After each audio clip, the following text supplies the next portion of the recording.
Airwolf is an aerodynamic lifting body with a twin turbine-driven rotor system. Fast twin-engine jet chopper. Airwolf can exceed Mach 1 from sea level to 65,000 feet. Airwolf didn't follow orders. It went full rogue. Missile lock, turbo boost, no backup. These are 20 wild facts about TV's deadliest helicopter. And the bonus? It flies straight into madness. Strap in. This bird bites. Fact 1. The real Airwolf crashed in flames. Before CGI, before green screens, Airwolf was real. Fiberglass fangs bolted to a modified Bell 222, serial number 47085. When the cameras stopped rolling, the bird kept flying. Repainted, reassigned, sold to Germany. Its new mission? Air ambulance. But on June 6, 1992, during a routine rescue, the legend met a brutal end, crashing near Munich and killing all 3 aboard. The machine that once dodged missiles on screen became a front-page tragedy in real life. No explosions, no soundtrack, just metal, fire, and silence. That's the part they never tell you during reruns. The lady was more than a prop. She was a working aircraft with a tragic epilogue. What happens when the machine outlives the mission? You'll see how it ends. Fact 2. The stunt that turned fatal. It was supposed to be a routine aerial shot. January 18, 1985, Pico Canyon, California. The scene called for precision flying. Instead, it delivered heartbreak. Stuntman Reed Rondell boarded a chopper for a quick exterior flyby and never made it back. Mid-air miscalculation. The helicopter went down hard. Rondell lost his life. The pilot survived but was severely injured. The Airwolf crew, known for pushing every limit, was devastated. Production paused. Everyone felt the weight. The irony? The crash didn't happen during a big stunt. It happened between takes, on a safe flight. Reed was just 22, a rising name, gone before the credits rolled. In a show built on speed, this was the cost of momentum. Fulfill that commitment in a Super Bowl. Fact 3. Airwolf launched after the Super Bowl. CBS needed a winner, something loud, fast, American. So on January 22, 1984, right after Super Bowl 18, they dropped the hammer, the 2-hour Airwolf pilot. 30 million people still in their living rooms, chips and dip still in the table. Then, boom, helicopter blades, rogue missions, a loner with a cello. It was darker than Knight Rider, slicker than Magnum, and cooler than anything CBS had dared before. Shadow of the Hawk wasn't just a pilot, it was a statement. The kind of post-game adrenaline rush that made you forget the score. And just like that, Airwolf didn't sneak in, it kicked the door down. If you ever wondered why this show felt like a missile launch, it literally was. Fact 4. Season 4 wasn't even the same show. By 1987, something was off. CBS had dropped Airwolf after Season 3. But USA Network still wanted that syndication payday, so they stitched together a 4th season with duct tape and déjà vu. New cast, new crew, shot in Vancouver on 1/3 the budget. Jan Michael Vincent? Gone. Ernest Borgnine? Gone. Even Airwolf herself, the actual helicopter, was gone. Every aerial shot was recycled from earlier seasons. Stock footage became the main character. They killed off Dominic Santini with a body double, introduced Stringfellow's long-lost brother St. John, changed the agency's name, changed the vibe, but kept the name, Airwolf. It looked familiar until you squinted. No, really, this wasn't Season 4. It was Airwolf fan fiction with a studio logo. Fact 5. The lady had a day job. Airwolf's iconic silhouette wasn't a soundstage illusion. It was built from a real Bell 222A helicopter, leased from Jetcopters Inc., a civilian operator based in Van Nuys, California. The production didn't invent her, they rented her. They bolted on fiberglass armor, gave her fake turbopods, and mounted prop missile launchers on the skids. Then they paired it with that synth-heavy score, making living rooms across America shake like they were under attack. But here's the part they never show you in the credits. When the day's scenes were wrapped, this supposed death machine got cleaned up, repainted, and flown to LAX to shuttle executives. Seriously, she'd do a covert ops scene at sunrise, then spend the afternoon flying CEOs to golf courses. That stealth black armor? Spray on. You didn't just watch Airwolf, you were watching a glorified Uber in a leather jacket. But how did this souped-up shuttle even make it to primetime? Turns out, Magnum PI flew her in early. I get the feeling I know you. I had the same feeling about you. Fact 6. Airwolf was born inside Magnum PI. Before Hawk, before Dom, before the cello and the lair. Airwolf began as an idea inside a Magnum PI episode called Two Birds of a Feather. A burned-out pilot, a secret mission, a haunted backstory. The tone was serious, the pacing tight, but the network passed. No helicopter, no green light. But Donald P. Belisario wasn't done. He took the bones of that idea, suspicion, trauma, and flight, and turned up the throttle. Out came Airwolf, faster, darker, louder. It was Magnum without the mustache, and a machine with missiles instead of charm. What started as a red Ferrari in Hawaii became a black ghost in the desert sky. Airwolf didn't show up out of nowhere. It rerouted from Oahu, and one of the men who brought it to life already knew how to steal the spotlight. This is Charles Henry Moffat. I am the creator of Airwolf. Fact 7. The villain directed the action. Dr. Charles Henry Moffat wasn't just a chilling villain. He was played by David Hemmings, the British actor known for icy charisma and intelligent menace. But here's what even die-hard fans might have missed. Hemmings also directed several episodes of Airwolf. The same man who hijacked the lady on screen stepped behind the camera to choreograph how she flew, how she moved, how the shots hit. His direction had the same cold precision as his performance. Lean, deliberate, dangerous. It's like Darth Vader directing the Death Star trench run. You want tension? Let the bad guy block the scene. When your villain holds the camera, your story's always in crosshairs. And the landscapes they chose for those scenes? Let's just say they weren't shooting on ordinary ground.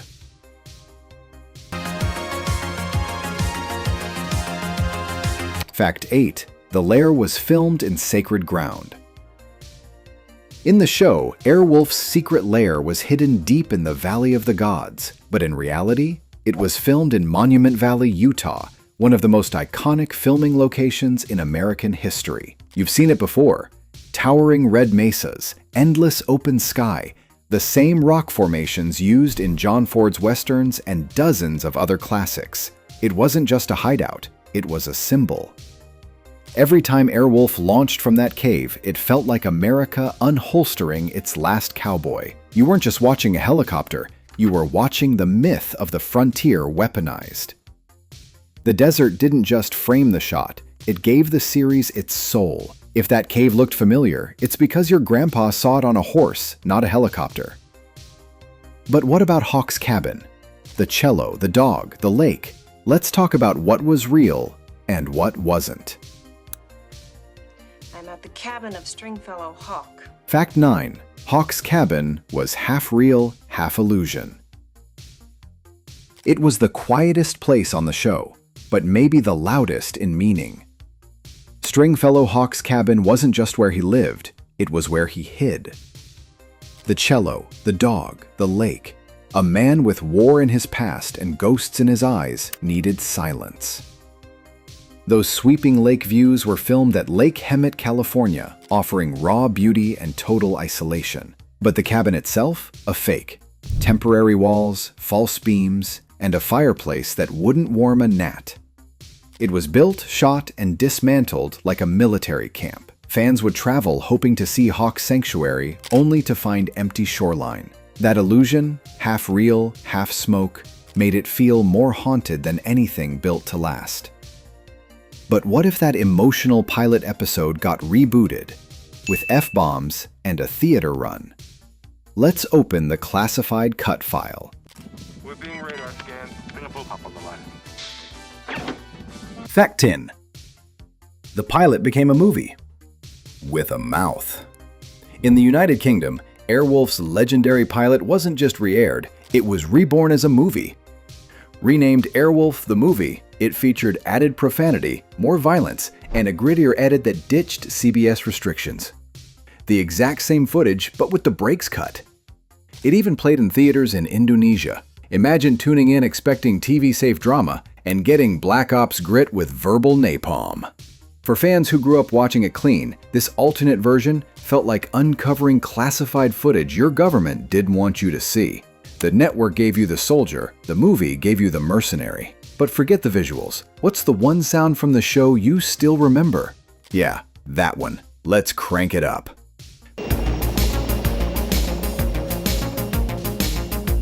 Fact 11. The theme song still hits like a missile. That opening synth didn't just start a show, it launched a mission.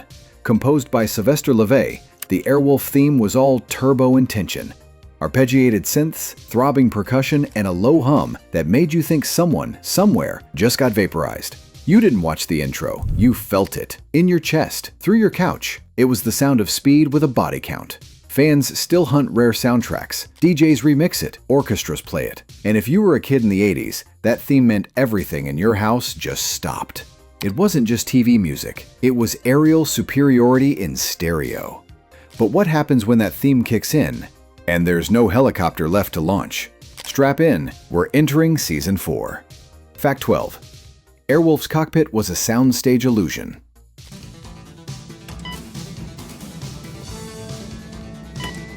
You remember the cockpit, the blinking red panels, the targeting HUD, the rows of military-grade switches. It looked like something ripped from a stealth fighter and dropped into a chopper. But here's the truth. None of that tech worked. It was a mix of repainted aircraft parts, custom fiberglass molds, and backlit plexiglass, all wired to blink on cue. Every time you saw Hawk flip a switch or lock a target, it was movie magic. Stagehands behind the set flipping real switches to fake the effect. And the co-pilot station, half of it was repurposed from an old Learjet interior. What you saw was sleek. What they filmed in was sweat, wires, and styrofoam. The cockpit didn't just simulate flight, it simulated power, and it sold the illusion every single time. But what happens when that cockpit goes dark and the star disappears for real? You're about to find out. Fact 13. One episode borrowed a plane from another movie. In the episode HX-1, Airwolf needed a sunken 747. Building one? Too expensive.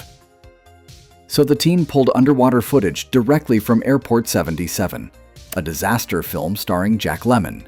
That's right, they straight up stitched Hollywood into primetime TV. And unless you were a film buff, you probably never noticed.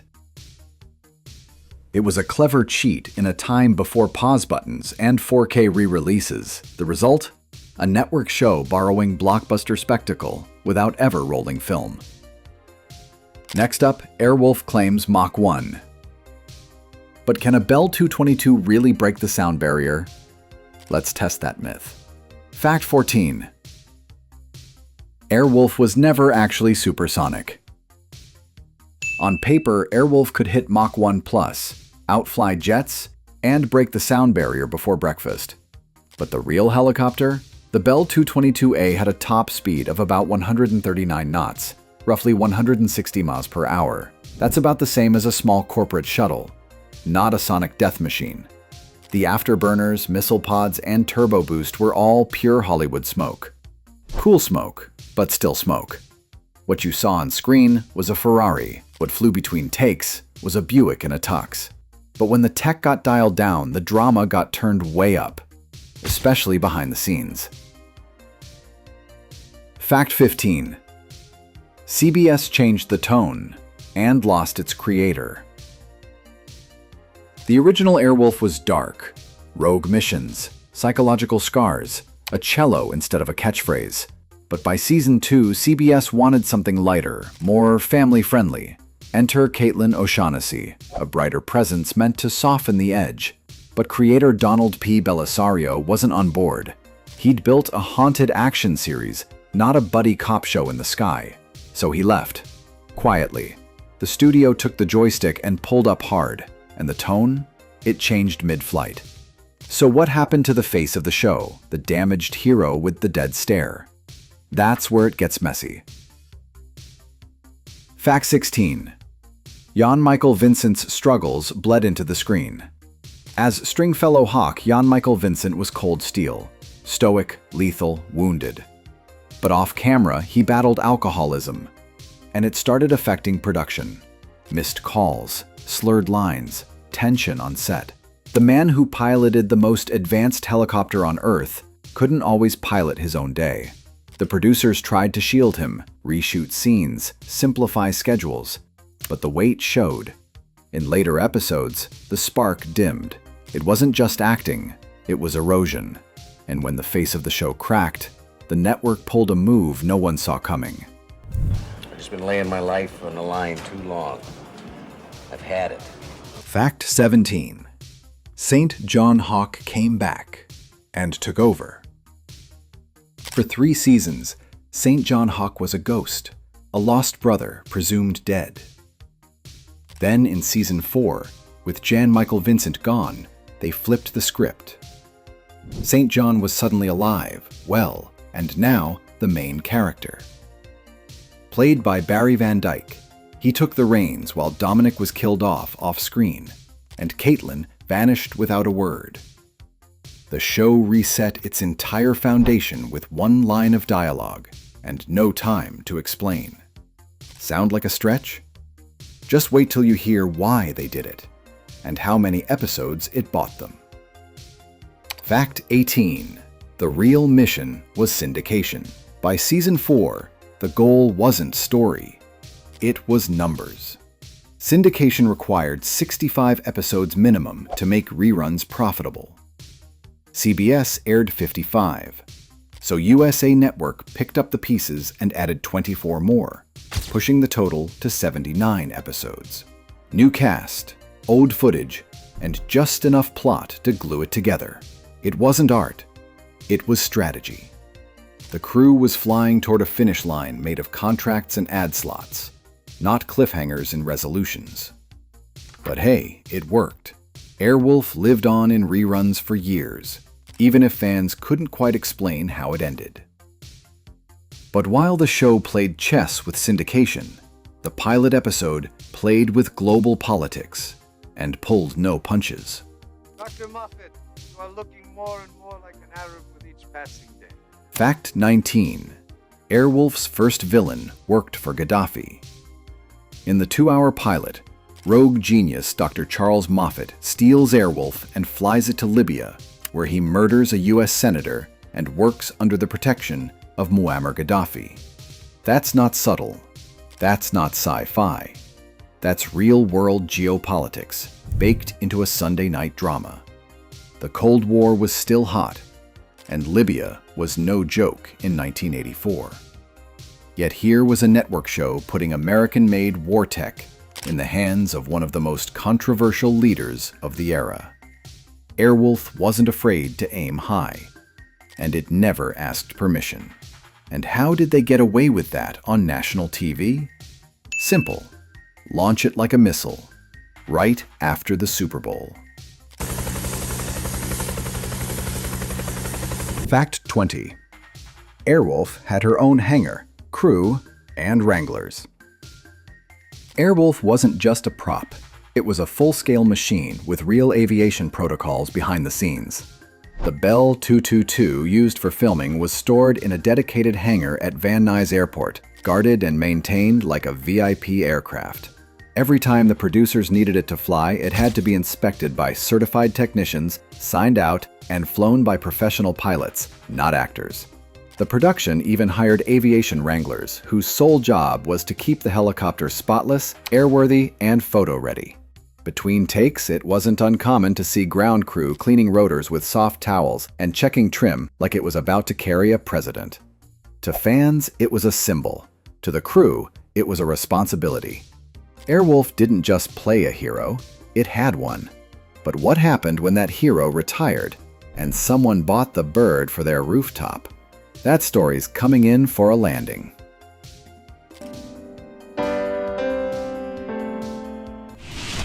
Bonus fact. One Airwolf now lives on a rooftop. There was more than one Airwolf shell, But one of the full-size replicas, once displayed at the Tennessee Museum of Aviation, was later sold to a private buyer who mounted it on the roof of his Bel Air mansion. That's not a metaphor. That's not a model. That's a full-scale Airwolf on top of someone's house, like a bat signal for 80s action fans. It doesn't fly anymore, but it doesn't have to. It watches the city. And somewhere out there, someone eats breakfast every morning with a Black Ops gunship over their head. A new big source for use and matching. Unresorting, if that last fact made you do a double take, hit like, subscribe, and tell us in the comments which moment made you rewind. Because in the world of TV helicopters, there's Airwolf, and then there's everyone else flying coach.